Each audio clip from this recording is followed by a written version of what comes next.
Now, if you don't want to do the research on your own, have a few favorite economists. And let me share with you a few of my favorite economists before I wrap it up. I've got some that I love to follow. Now, I write every Monday for the New York Times. And the column that I write is a summary of all sorts of events and commentary and blogs and opinions from economists and experts all around the country, right? So I've learned, like, there's been a few guys that are out there that I just absolutely love to follow. And let me share them with you. Number one, oh, and by the way, this presentation as well, I'm happy to send it over to you guys if you want to distribute it to the group or whatever. That's fine. So you have to feel like you have to write all this down. But Mark Perry, now Mark Perry is a professor at the University of Michigan. He's an economics professor. He writes a blog called Carpe Diem. This blog is awesome. He is the guy that saved me during the World Series, not the guy with the wig 2 rows in front of me. He's the guy that saved me because when things are looking really bad, he's the guy that said, the Baltic Dry Index, the Baltic Dry Index. He writes on his blog every day, and by the way, all these blogs, you can sign up for like email alerts. You have to go check the blogs. They'll email them to you, right? He explains stuff going on in the economy, like for like idiots like me, right, in plain English. And it's all stuff that you never hear in the major media. He will tell you about the traffic at the Los Angeles ports and how that's been going up of lately. Or the traffic on the US highways, because the Department of Transportation publishes that every month, and whether that's going up. Or whether or not the American Institute of Architects, their AIA Billings Index, is increasing or decreasing, which gives you a huge indication of how the construction industry is doing. And he loves tracking what's going on with Marcellus Shale as well. He is a great economist to follow and a great blog to follow and is quoted a lot of places. A good guy to look at. Another guy I like, the New York Times You're the Boss blogs, only because I write for them. Lots of good input on running your business and also where the economy is going. Bill McBride, this is an interesting guy. He's a retired guy. I'm not even sure if he was an economist or not. But this is like what the guy does. I mean, I hope to play golf when I'm retired. This guy sits on his computer all day and writes his blog. And all he does is he tracks, like Mark Perry, all different stuff that's going on in the economy, and he graphs them out. Heavy on graphs. Again, you can sign up for his email. If you sign up for one blog, you get Bill McBride's Calculated Risk blog emailed to you every day. We'll give you a big indication of where the economy is going. Ezra Klein. Now, I tend politically to lean a little bit to the right. He leans a little bit to the left. He writes a wonderful blog called The Wonk Book for the Washington Post. And that is all about the economy in Washington. He also hosts a show on MSNBC as well. Ezra Klein's blog is an excellent one to follow for anybody that's on either side of the political spectrum. Seeking Alpha is an interesting site to visit because it sums up a bunch of economists in one place. It's not just one blog. Every day, twice a day, it gives you a list of its favorite economic blogs of the day. So there'll be like 5, 10, 15 blogs on there each time they do that. And then you click through to the actual blog itself. So maybe if you want more varied opinion of what's going on. And Mark Toma writes a blog called The Economist's View. And then finally, Alltop. Alltop is an interesting site. It's a conglomeration site. What it means is it brings, based on subject, all the different blogs into one place with just their headings. So if you go to economics.alltop.com, it has on one giant page basically every economic blogger out there and like their last 5 or 6 headlines of their blogs.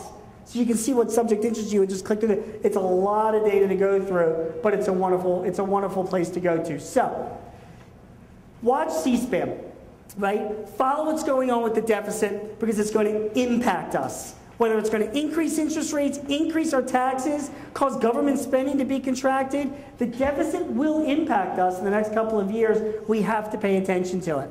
Consider the cloud. Whether you have some type of internal cloud because you've got it on your server, or you decide to outsource it to one of those cloud workspace companies, think about what kind of cloud solution might be right for you, or none at all. But I can tell you, everybody's thinking about it right now because it might save you some bucks.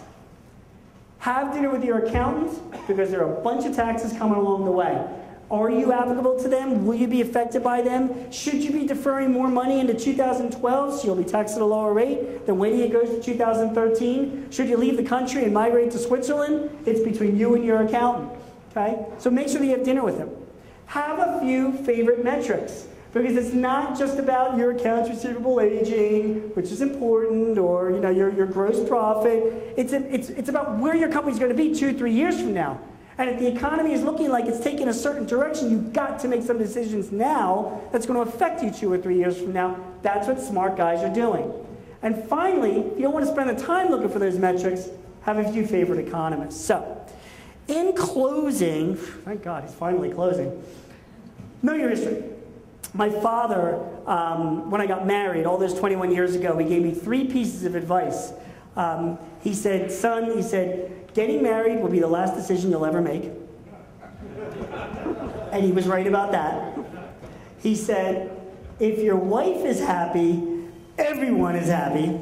And he was really right about that. And finally he said, during the course of your marriage, your professional life, your business life, your personal life, things won't seem as good as they seem, things are not as bad as they seem, things just are. Consider yourself in the context of history. And when I talk about context of history, I look at that. We are here in a beautiful, beautiful part of the country. The Gauls are not sacking our city, right? We do not have bubonic plague. We are not subject to genocide. Unfortunately, we are very close to where the pirates are located, so we're going to have to put that aside. 19 consecutive losing seasons, unbelievable. Unbelievable, okay? Putting that aside, have perspective and know your history. And when I think about this, there's a wonderful site called, I don't know if anyone's ever heard of a site called Shorpy.com, SHORPY.com.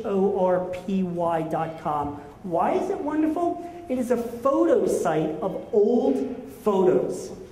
And every day I get an email sent to me of 3 old, highly digitized photos that were taken at different parts of the country, right? And it makes you think. And like this photo that I have up here on the board, I don't know if you guys can see that from already back here. This was taken in 1906. And there's a bunch of children on Ellis Island as they were about to enter the US. And again, if you look at this photo, you can really get close up. You think to yourself, oh my God, I am so glad I did not live in 1906. I mean, my wife's uncle who survived the war, they talk about the good old days, and I asked him, the guy's like 82 years old, I'm like, would you like to be living back in the good old days of 1930 or today? He's like, are you crazy? Today? I mean, I can go out and get a burger anytime I want and watch TV 24 hours a day, right? So keep things in perspective. Know your history. As your business goes up and your business goes down, right, it's all how you're going to perceive it. You have to have a long-term view of where you're going, and you'll finally get there. So everybody, thank you. Before I go, one final thing. I do a newsletter every month. It's a 10-page newsletter from all the research that I do for the New York Times. I pick 10 things that I loved this month from the internet. 10 pieces of advice from 10 experts on just 10 pages on 10 topics that help me run my business. Whatever they are, insurance, marketing, sales, taxes, just depends on what came up to me during that month.